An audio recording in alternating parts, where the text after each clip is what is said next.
আপনি এক ওয়াক্ত নামাজ ছেড়ে দিয়েছেন, আপনার জন্য একটা সাপ কবরের ভিতরে রেডি হয়ে গিয়েছে। ৯৯টা সাপ আপনাকে কামড়াবে কবরের ভিতরে।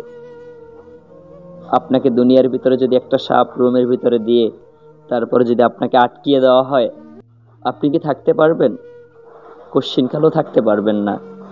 আপনি থাকতে পারবেন না। রুমের ভিতরে তো আপনি জায়গা পাবেন, এদিক থেকে সেদিক ঘুরতে পারবেন, দৌড়াতে পারবেন, কিন্তু কবর মাত্র ৩.৫ হাত জায়গা, সংকীর্ণ ঘর, যেখানে আপনি লড়ার মতো ক্ষমতা পাবেন না।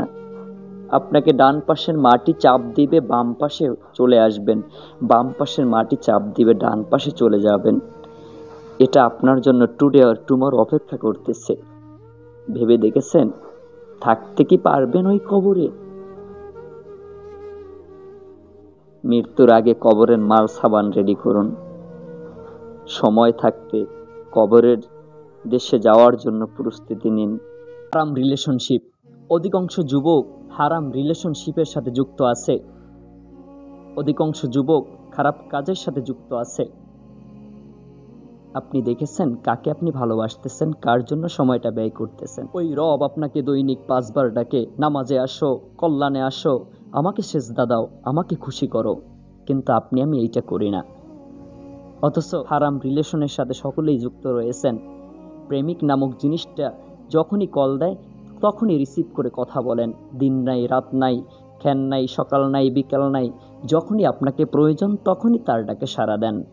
রাত্র 12টা বেজে গেছে, তারপরও যদি গার্লফ্রেন্ড নামক জিনিসটা ফোন দেয়, আপনি আমি বের হয়ে যাই ঘর থেকে। কারণ ঘরে কথা বললে তো মা শুনতে পাবে, বাবা শুনতে পাবে। ঘর থেকে বের হয়ে শীতের দিন হোক, বর্ষার দিন হোক, ঝোপঝাড়ে কিংবা কলা বাগানের নিচে, বাঁশ বাগানের নিচে বসে যাই, বট গাছের নিচে বসে যাই, পরে মধুর আলাপন করি দুনিয়ার প্রেমিকের সাথে।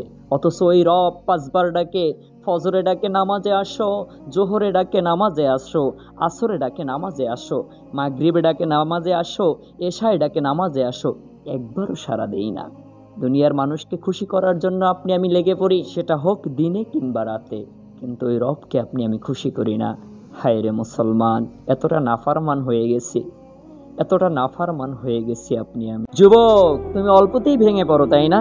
কেন তুমি ভেঙে পড়ো যুবক?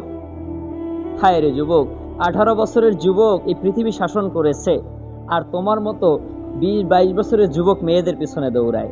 আরে নিজের ক্যারিয়ারের পিছনে দৌড়াও যুবক। তোমার ক্যারিয়ার যখন সচ্ছল হয়ে যাবে, শত শত মেয়ে তোমার পাশে চলে আসবে, কিন্তু তুমি তোমার ক্যারিয়ার না গুছাইয়া তুমি তাদের পিছনে দৌড়াও। হায় রে যুবক, আত্মহত্যা করো। যুবক, ভালোবাসার মানুষকে পাই না, আমি চলে গেলাম, আমার কিছু দরকার নেই। এই জীবন বড় দামি জিনিস, যেই জীবন আল্লাহ পাক তোমাকে দান করেছে। এই জীবনটাকে ভালো পথে ব্যয় করো যুবক। দেখবা মেয়ে তো ভালো, মেয়ের মা বাবা সহ তোমাকে প্রস্তাব দিবে, কিন্তু যুবক তুমি নিজেকে তৈরি করো না। তুমি পড়ে আসছো মদের নেশায়, জুয়ার নেশায়, পড়ে আছে বিভিন্ন আড্ডায়, তাহলে তোমার পিছনে মেয়েরা কেনই বা দৌড়াবে? হাত কাটলেই ভালোবাসা হয় না, হাত কাটলেই ভালোবাসা হয় না, চেহারা থাকলেই ভালোবাসা হয় না। নিজেকে প্রতিষ্ঠিত করার পর যে মানুষ একটা মানুষের সামনে দাঁড়িয়ে ভালোবাসি কথাটা বলতে পারবে, ওটাই হলো ভালোবাসা।